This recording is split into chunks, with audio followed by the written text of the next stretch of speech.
ಕರ್ನಾಟಕದ ಜನತೆಗೆ ಬದನೆಕಾಯಿ ತಿನ್ನಿಸ್ತಾ ಇದೆ ಕಾಂಗ್ರೆಸ್ ಹಾಗೂ ಬಿಜೆಪಿ.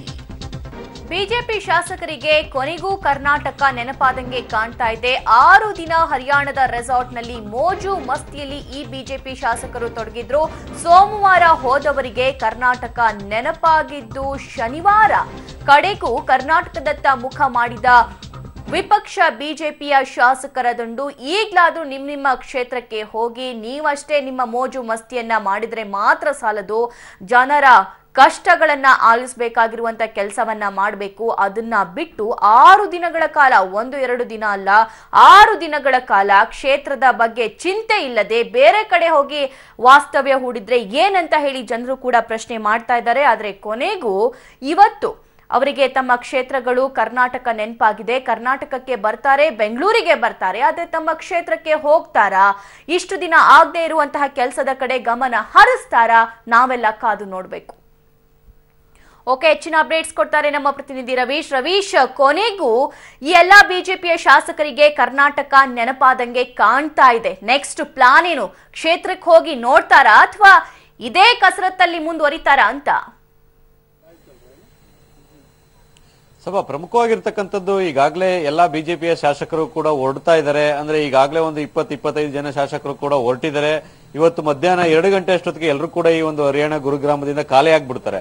ಅಂದ್ರೆ ಈಗಾಗಲೇ ಯಡಿಯೂರಪ್ಪ ಅವರು ಸೂಚನೆ ಕೊಟ್ಟಿದ್ದಾರೆ, ತಕ್ಷಣಕ್ಕೆ ನೀವೆಲ್ಲ ಹೊರಟು ಬನ್ನಿ ಅಂತ. ಆದ್ರೆ ಮುಂದಿನ ಸ್ಟ್ರಾಟಜಿ ಏನು ಅಂತ ಕೂಡ ಯಾರೊಬ್ರು ಕೂಡ ಗುಟ್ಟನ್ನು ಕೂಡ ಬಿಟ್ಕೊಡ್ತಾ ಇಲ್ಲ.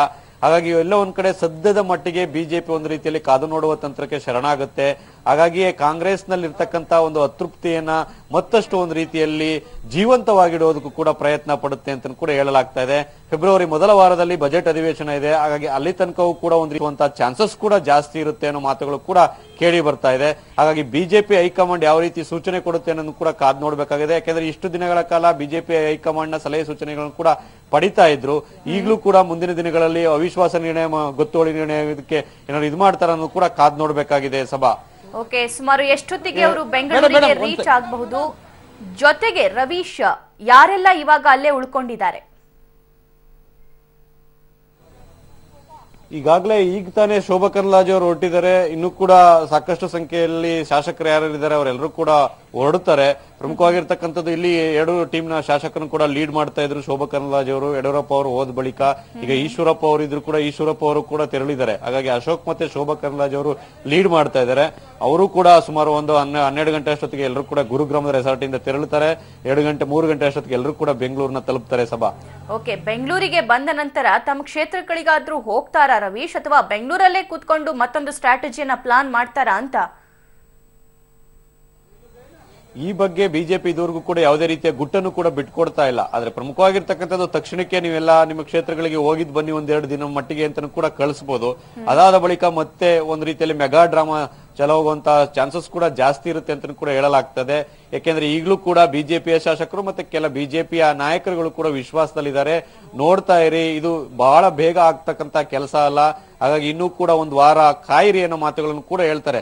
ಅಂದ್ರೆ ಕೇವಲ ಸರ್ಕಾರವನ್ನ ಅಸ್ಥಿರದಲ್ಲಿದೆ ಅಂತ ಬಿಂಬಿಸೋಕ್ಕೋಸ್ಕರ ಈ ರೀತಿಯ ಮೆಗಾ ಡ್ರಾಮಾ ಮಾಡ್ತಾರೋ ಅಥವಾ ನಿಜಕ್ಕೂ ಕೂಡ ಏನಾದ್ರೂ ಆ ಪ್ರಕ್ರಿಯೆ, ಆಪರೇಷನ್ ಕಮಲ ಪ್ರಕ್ರಿಯೆ ಇನ್ನೂ ಕೂಡ ಕಂಟಿನ್ಯೂ ಆಗುತ್ತೋ ಅನ್ನೋದು ಕೂಡ ಕಾದ್ ನೋಡ್ಬೇಕಾಗಿದೆ. ಸಭಾ ಹಾಗೆ ಸಂಪರ್ಕದಲ್ಲಿರಿ ರವೀಶ್, ಮತ್ತೆ ನಾನು ನಿಮ್ಮನ್ನ ಮಾತಾಡಿಸ್ತೀನಿ.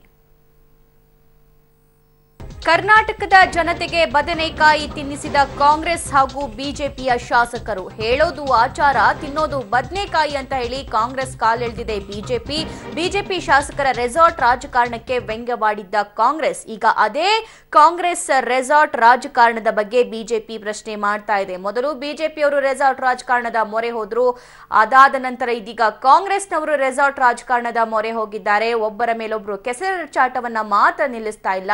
ಆದ್ರೆ ರಾಜ್ಯದ ಜನರಿಗೆ, ಅವರವರ ಕ್ಷೇತ್ರದ ಜನತೆಗೆ ಏನ್ ಉತ್ತರಿಸ್ತಾರೆ ಅನ್ನುವಂತಹ ಪ್ರಶ್ನೆ ಪಬ್ಲಿಕ್ ಆಗಿದೆ. ಓಕೆ, ಈ ಕುರಿತಂತೆ ಲೈವ್ ಅಪ್ಡೇಟ್ಸ್ ಪಡ್ಕೊಳ್ಳೋಣ ನಮ್ಮ ಪ್ರತಿನಿಧಿ ರವೀಶ್ ಅವರಿಂದ. ರವೀಶ್, ಅವರು ರೆಸಾರ್ಟ್ ರಾಜಕಾರಣ ಮಾಡ್ತಾ ಇದ್ದಾರೆ, ಅವರ ಶಾಸಕರನ್ನ ಸೇಫ್ ಮಾಡ್ತಾ ಇದ್ದಾರೆ ಅಂತ ಹೇಳಿ ಇವರು ಕೂಡ ತಮ್ಮ ಶಾಸಕರನ್ನ ಸೇಫ್ ಮಾಡ್ಕೊಳ್ಳೋಕ್ಕೋಸ್ಕರ ಈಗಲ್ಟನ್ ರೆಸಾರ್ಟ್ ಅಲ್ಲಿ ಎಲ್ಲರನ್ನೂ ಕೂಡ ಇರಿಸಿದ್ದಾರೆ. ಆದ್ರೆ ಕ್ಷೇತ್ರದ ಜನ ಎಲ್ಲಿ ಹೋಗ್ಬೇಕು ಅಂತ?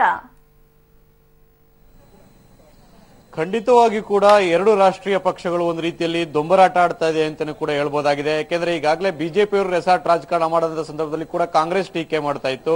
ಈಗ ಕಾಂಗ್ರೆಸ್ನವರು ಕೂಡ ಅದೇ ರೆಸಾರ್ಟ್ ರಾಜಕಾರಣ ಕೂಡ ಮಾಡ್ತಾ ಇದ್ದಾರೆ.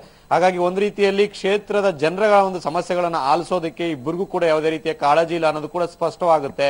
ಯಾಕೆಂದ್ರೆ ಬರ ಪರಿಸ್ಥಿತಿ ಇದೆ. ಹಾಗಾಗಿ ಬರ ಪರಿಸ್ಥಿತಿ ಇದ್ರೂ ಕೂಡ ಸಾಕಷ್ಟು ಶಾಸಕರು ಅಂದ್ರೆ ಬಿಜೆಪಿಯ ಶಾಸಕರ 77 ಶಾಸಕರ ಕ್ಷೇತ್ರಗಳಲ್ಲಿ ಬರ ಇದೆ, ಮತ್ತೆ ಕಾಂಗ್ರೆಸ್ನ 50 ಕ್ಷೇತ್ರಗಳ ಶಾಸಕರ ಕ್ಷೇತ್ರದಲ್ಲೂ ಕೂಡ ಬರ ಇದೆ. ಇಂತಹ ಸನ್ನಿವೇಶದಲ್ಲೂ ಕೂಡ ರೆಸಾರ್ಟ್ ಅಲ್ಲಿ ಹೋಗಿ ಕುಳಿತಿದ್ದಾರೆ ಅಂದ್ರೆ ಎರಡೂ ರಾಷ್ಟ್ರೀಯ ಪಕ್ಷಗಳು ನಿಜಕ್ಕೂ ಕೂಡ ಜನರ ಸಮಸ್ಯೆ ಬಗ್ಗೆ ಕಾಳಜಿ ಇಲ್ಲ ಅನ್ನೋದು ಕೂಡ ಸ್ಪಷ್ಟ ಆಗುತ್ತೆ.